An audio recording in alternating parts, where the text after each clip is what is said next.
During that fight between Wilfred Benitez and Roberto Duran, and Carlos Palomino will be along to talk with us about the fight that you're about to see, Michael Dokes and Lynn for the North American Federation Heavyweight Boxing Championship.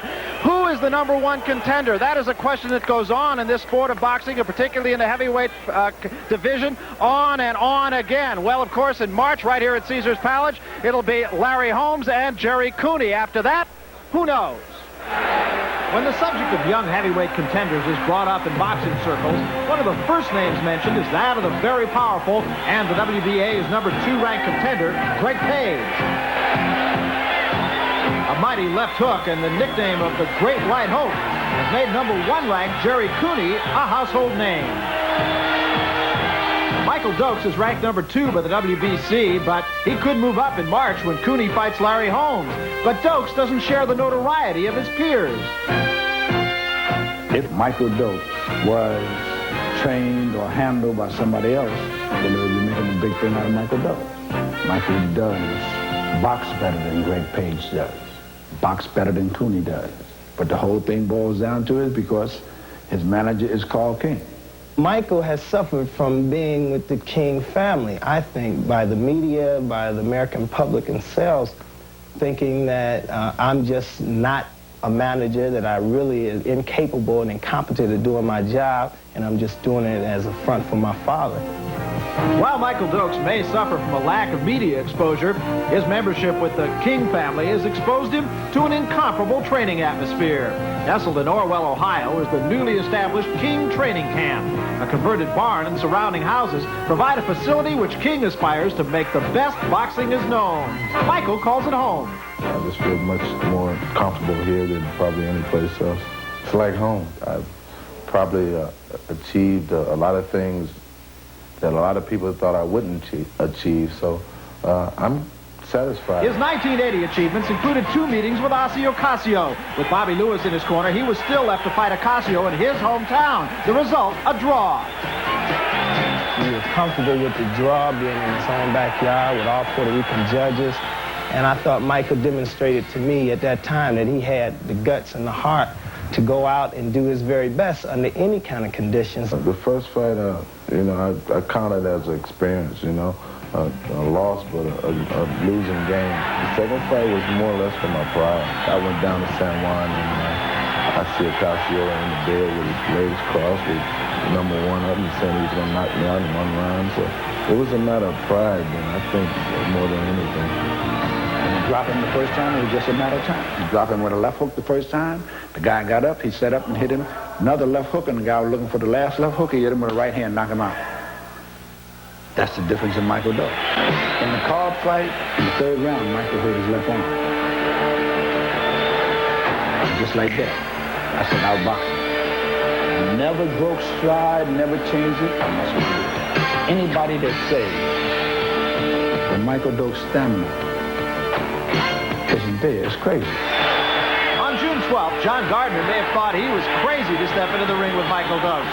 His 4th round knockout literally caused the former British champion to drop his teeth. I think he somewhat dropped his hands, and I doubled up on a left hook, and it was just a lot of flurry.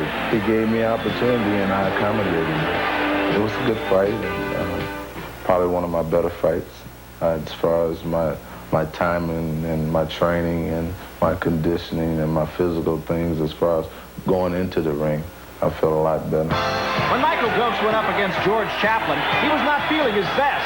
The pain of 3 teeth loosened during training interfered with his concentration, and consequently his style and fight plan suffered. But winning the 10-round decision and maintaining control is what counted. All in all, I thought Michael fought a decent fight by comparison to Greg Page. And that's a comparison that everyone is trying to make, Dokes and Page. I knew it was wrong. Michael knew it was wrong. Carl knew it was wrong. That's all that mattered, as long as we won. Now, I'm not cocky, I'm not conceited, but I am convinced. He's a convincing heavyweight contender preparing to meet his next opponent. And with the attention of his family, he's on his way to achieving his goal.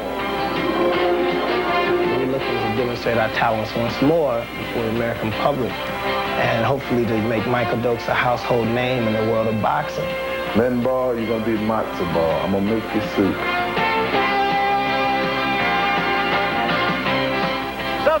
look at Mike Dokes. He, of course, now fighting as the challenger, even though he's the number 2 ranked contender right now for the North American Heavyweight Championship. Carlos Palomino has joined us. And Carlos, very quickly, we know for a fact Michael Dokes has had a cold, he's had a sore throat, and I can't help but wonder now if he might not go after his man a little bit sooner than he would have. Well, I think it could work either way. He may go after him right away, or he could lay back and wait and go after him in the late rounds. All right, so all that's left is to get to it, a 10-round, rather 15-round, 12-round fight. I'll get it right for the championship. Right now, let's go up to the ring announcer, Chuck Hall. Good evening, ladies and gentlemen. Welcome to Caesar's Palace, the site of the Larry Holmes Jerry Cooney Heavyweight Championship bout on the 15th of March, where tonight Don King Productions, in association with Caesar's Palace, presents The New Beginning, an evening of World Championship Boxing. These bouts are sanctioned by the Nevada State Athletic Commission, Sammy Macias chairman, and by the World Boxing Council, Jose Suleiman, president. The matchmaker is Bobby Goodman. The officials assigned for this bout of the evening, the judges are Dwayne Ford, Chuck Minker, and Paul Smith. The timekeeper, Jane Broadfoot. Counting at the knockdowns, Eddie O'Toole. The attending physicians at ringside, Doctors Donald Romeo and Cliff Homansky, and the referee is Dave Pearl. This is a feature event of the evening. 12 rounds of boxing for the North American Boxing Federation Heavyweight Championship. Introducing, in the blue corner, the NABF Heavyweight Champion, fighting out of Dallas, Texas. Weighing 212 1/2 pounds, here is Lynn Bullet Ball. And in the red corner, he is undefeated in his professional career. He is ranked number 2 in the heavyweight division by the World Boxing Council. He hails from Akron, Ohio. He weighs 212 pounds. Introducing Michael Dynamite Dokes. 12 rounds of boxing. Interesting, Carlos, they introduced the challenger second, champion first, and there might be a little bit of reverse psychology going on too. And Lynn Ball was introduced. Michael Dokes was one standing there applauding with the rest of the crowd. That's true, and I also noticed when they first stepped in the ring that Michael Dokes was sort of taunting Ball, and I think there's a little psychology going on, and we'll see whether it bothers Ball or not. So it's for the North American Heavyweight Championship. We will go 12 rounds. You look at the tail of the tape. Ball 6 years the senior of Dokes. Dokes has the edge both in height and by a couple of inches in reach. Underway, round 1. Ball on the right. Both men come out swinging. Ball, a wild right hand, skims by the nose of Michael Dokes. Ball, the aggressor early on here. Dokes back on his back foot right now as we start things in round 1. Then Ball kind of looks like everybody's uncle. He really looked like a boxer. That's true.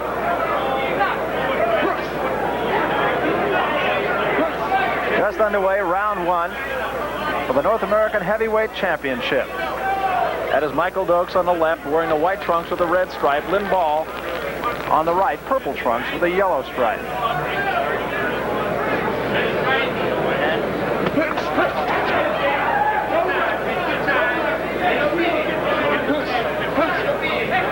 Dokes sticking the jab in the face of Lynn Ball.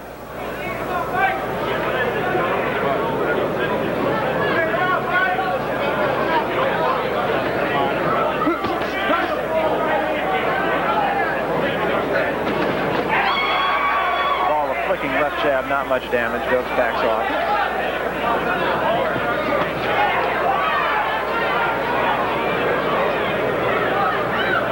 Dokes undefeated in 23 fights. He has a draw, has 12 knockouts in those 23 victories. Lynn Ball 17-4 with 12 knockouts. So just a case of numbers, you would think that Ball might be perhaps the heavier puncher of the two.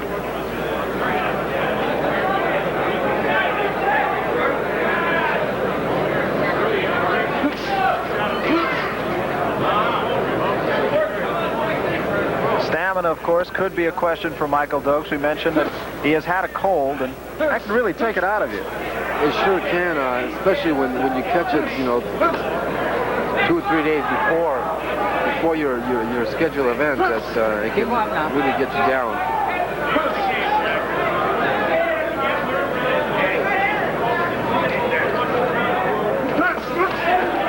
combination of left hands, but he took a right hand.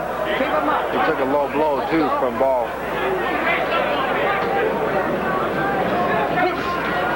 And a right hand drops Ball, and I mean drops him right now.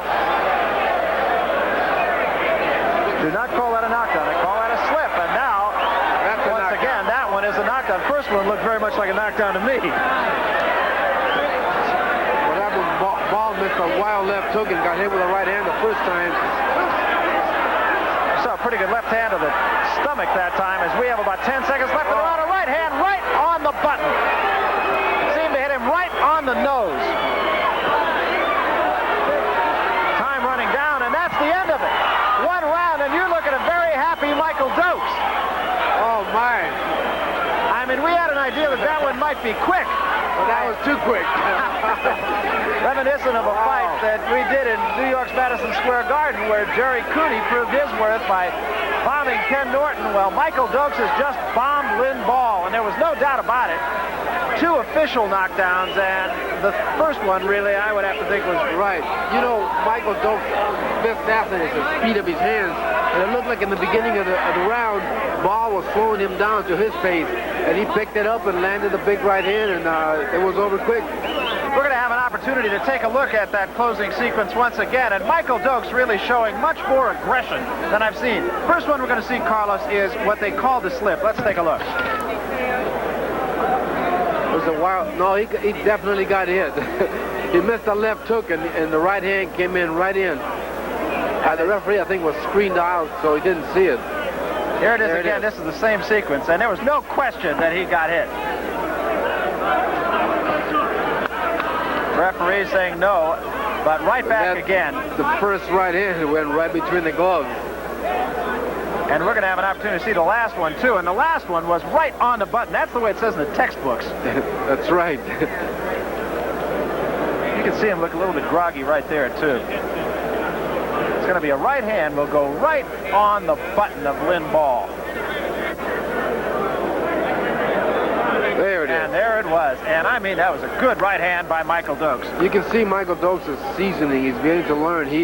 When the first thing he did, he went to the body of Ball when he got up. He went to the body and dropped those hands a little bit and then opened it up. So Michael Dokes, a very impressive winner here for the official verdict. Let's go up to Chuck Hall, the ring announcer. Ladies and gentlemen, the time, 2 minutes, 56 seconds of the first round.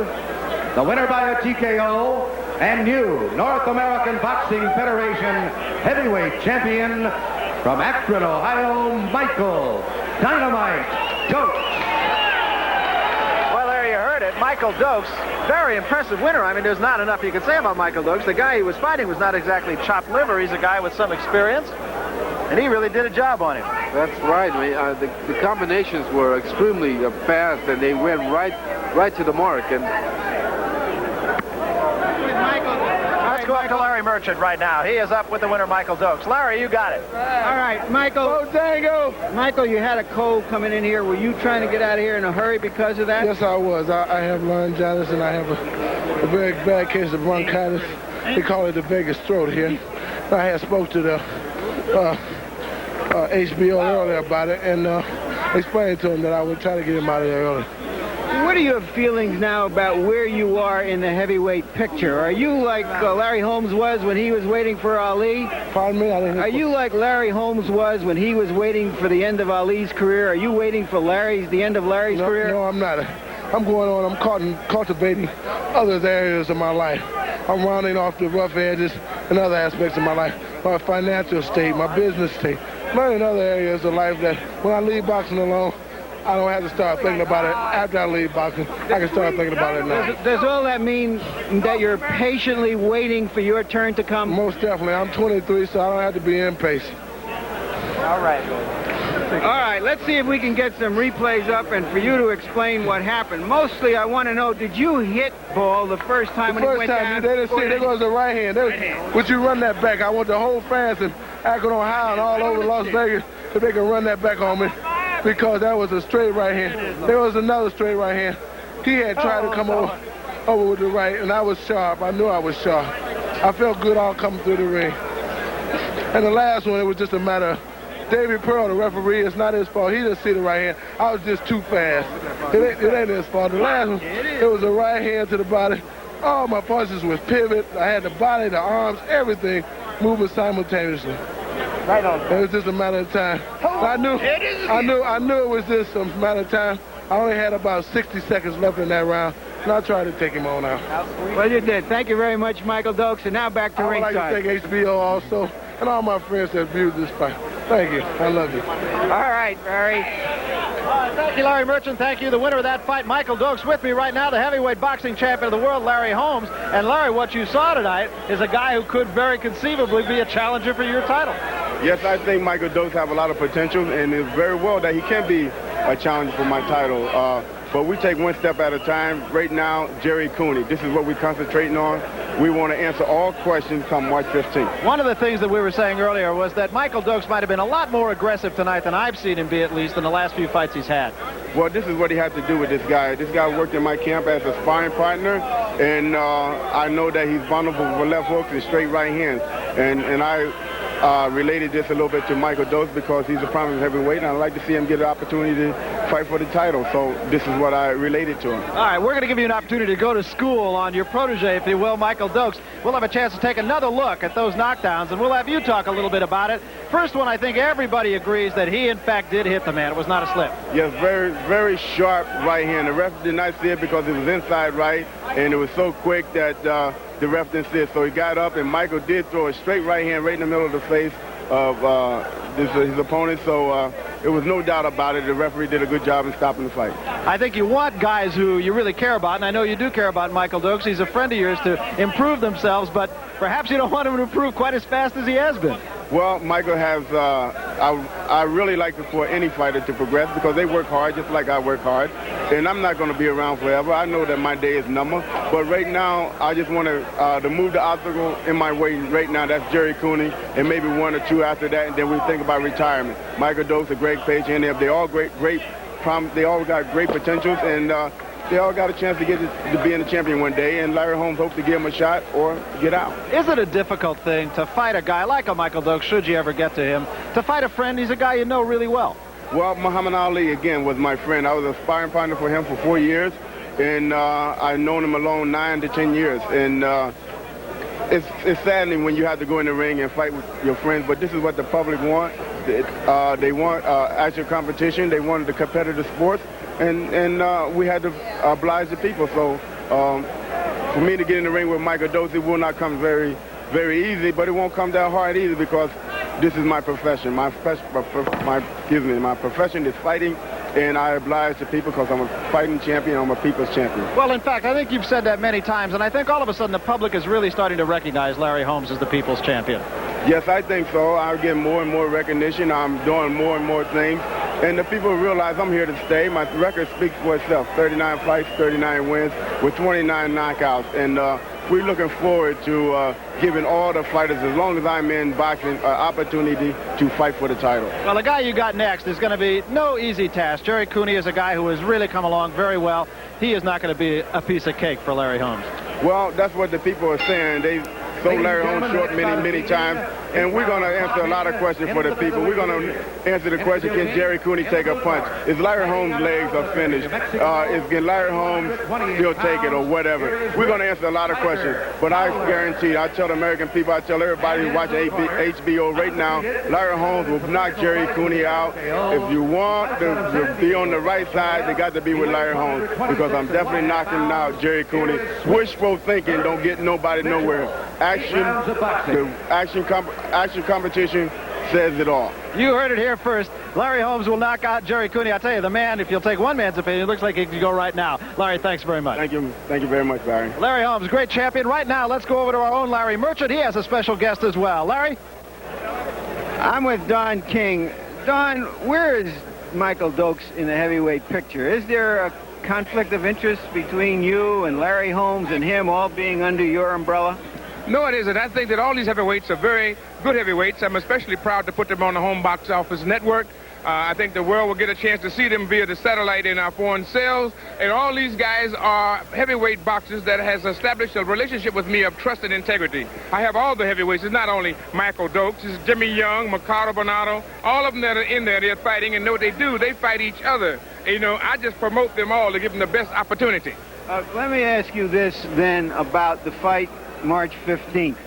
I've heard that the Cooney people would like to have a couple of months more to train for Larry Holmes. He's been injured a couple of times in the last few months. He hasn't been able to go through with some exhibitions. Is there any truth to that? No truth at all. The fight is absolutely on for March 15th, the day of reckoning for Jerry Cooney. As you know, Larry Holmes is the undisputed reigning heavyweight champion of the world, 39-0, 29 KOs, and 10 knockouts in his last 11 title defenses. I didn't know any of that. Well, but in the meantime, he's going to be ready, and Jerry has sworn that he will be ready on March 15th. The fight is in order. The sales are going through the roof. We're very excited about it here at Caesars Palace, and we're looking to a sellout like we did tonight. This is a sellout, you know, and we're going to have a sellout on March 15th, so it's really super. Thank you very much, Don King.